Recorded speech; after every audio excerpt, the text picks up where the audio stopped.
तो दूसरी श्रेणी हमें दी हुई है 2, 5/2, 3, 7/2, डैश डैश डैश, यानी आगे इसी तरीके से। तो ये श्रेणी हमें दी हुई है। अब हमें पता करना है कि यह एक समांतर श्रेणी है या नहीं, और यदि समांतर श्रेणी है तो इसके आगे के 3 पद और हमें लिखना है। तो आइए जांच करते हैं। सबसे पहले हम लिखेंगे दी हुई श्रेणी। अब इस श्रेणी में हमें D1 निकालना है सबसे पहले। तो D1 निकालने का मतलब है दूसरे पद में से पहला पद घटाना है। दूसरा पद कितना है? 5/2 माइनस घटाना क्या है? पहला पद यानी 2।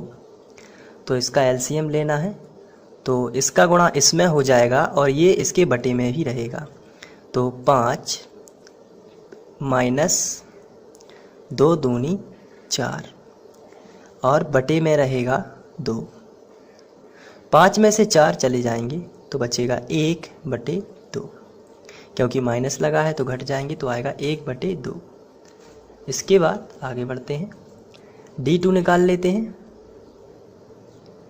D2 निकालने का मतलब है तीसरे पद में से दूसरा पद घटाना, यानी 3 माइनस 5/2। तो इसका गुणा इसमें हो जाएगा एलसीएम से और ये बटे में ही रहेगा।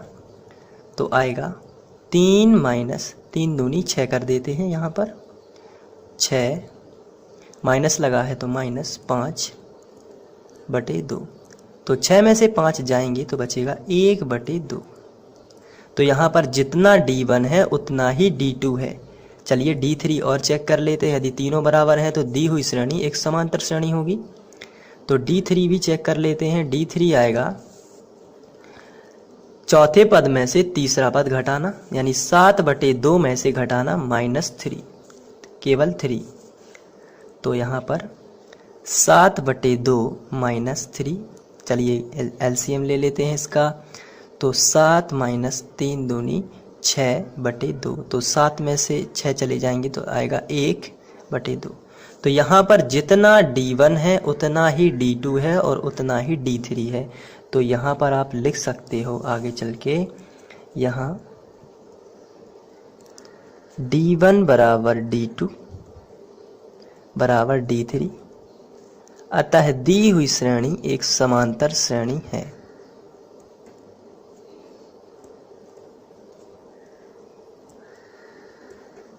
एक समांतर श्रेणी है।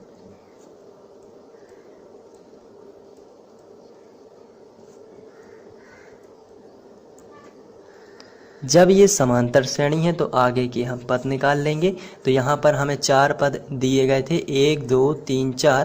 तो 5वां पद निकालना है, 6वां पद निकालना है और 7वां, यानी आगे के हमें 3 पद निकालना है, यानी 5वां 6वां 7वां। तो चलिए 5वां पद जो होता है उसका फॉर्मूला मैं आपको बता देता हूँ। जैसे अगर हमें पहला पद निकालना है तो हम इसको A बोल सकते हैं। अगर हमें दूसरा पद निकालना है तो हम इसको A+D लिखेंगे। अगर हमें तीसरा पद निकालना है तो हम इसको लिखेंगे A+2D। ये नियम होते हैं। चौथा पद निकालना है तो लिखेंगे A+3D। 5वां पद निकालना है तो लिखना पड़ेगा A+4D, यानी 5वां पद तो 4D, चौथा पद तो 3D, यानी 1 घटा के, और ये तो सब में ही रहेगा। 6वां पद यदि निकालना है तो आपको लिखना पड़ेगा A+ और 6वां पद है यानी 5D, 1 घटा के। तो इस तरीके से आप कर सकते हैं। तो तीसरा पद है तो 2D हो जाएगा, चौथा पद है तो 3D हो जाएगा, 5वां पद है तो 5 है चूंकि, तो 5 में से 1 जाएंगे तो कितना बचेगा? 4, तो 4D लिखना पड़ेगा और ये तो कंपलसरी है। जैसे 6वां पद है तो 6वां में से 1 गया तो 5 बचे, 5 और D और A तो कंपलसरी ही रहेगा। तो चलिए अब निकाल लेते हैं इनको हम। दी हुई श्रेणी एक समांतर श्रेणी है। अब हम लिखेंगे आगे के। यहाँ पर हमने देखा कि यहाँ पर 4 पद दिए हुए हैं, 1 2 3 4। 5वां 6वां और 7वां पद निकालना है। तो चलिए 5 में से शुरू करते हैं, यानी आगे के 3 पद हो जाएंगे। 5वां पद, 5वां पद जो होता है वो होता है A+4D। A का मान कितना है? तो आप पहला पद A मान सकते हैं जो कि था 2। तो यहाँ पर आप पहला पद लिखोगे 2 + 4 और D का मान 1/2 है, जो तीनों जगह सेम आया था। आप देख सकते हैं D का मान 1/2 ही है, यानी कॉमन डिफरेंस। तो आप यहाँ पर 1/2 लिख सकते हैं। तो 2 दूनी 4 कैंसिल आउट हो जाएगा, तो बचेगा 2 + 2 एकम 2। 2 और 2 कितने हो जाएंगे 4, तो पांचवा पद आपको मिलेगा 4। अब छठवां पद और सातवां पद और निकाल लेते हैं। छठवां पद होता है a + 5d। a का मान 2 ही है, प्रथम पद जो हमें दिया गया है 5, और d का मान 1/2 है। तो अब आप यहाँ पर 1/2 लिखोगे, तो 2 + 5 एकम 5 हो जाएगा और बटे 2। तो यहाँ पर आपको जब भी प्लस लगा हो तो आप एलसीएम ले सकते हैं, तो 2 दूनी 4 हो जाएगा + 5/2। 5 और 4 हो जाएंगे 9/2। तो यहाँ पर 9/2 आपको छठवां पद मिल जाएगा। अब आपको सातवां पद और निकाल लेना है, तो सातवां पद, तो इसका फॉर्मूला हो जाएगा a + 6d। 6d, a का मान 2 ही है, यहाँ पर a का मान 2 था तो यहाँ पर भी 2 ही रहेगा, +6 और d का मान भी 1/2 ही रहेगा। तो 2 तिया 6, तो 2 + 3 एकम 3, तो 3 ही रहेगा, और 3 और 2 आ जाएंगे 5। तो सातवां पद आ जाएगा 5। अतः समांतर श्रेणी के 3 पद कौन कौन से हो जाएंगे?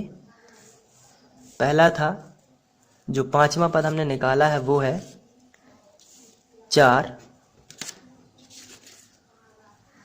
तो शुरू से लिख लेते हैं पूरी श्रेणी। पहले थी कितनी? 2, 5/2, 3 और 7/2। इसको लिखेंगे 2, 5/2, 3, 7/2, फिर आई थी 4 अभी। इसके बाद छठवां पद था 9/2, तो यहाँ पर आ जाएगा 9/2, फिर आएगा 5। तो ये आगे के 3 पद और हैं, इस तरीके से सॉल्व हो जाएगा। Thank you.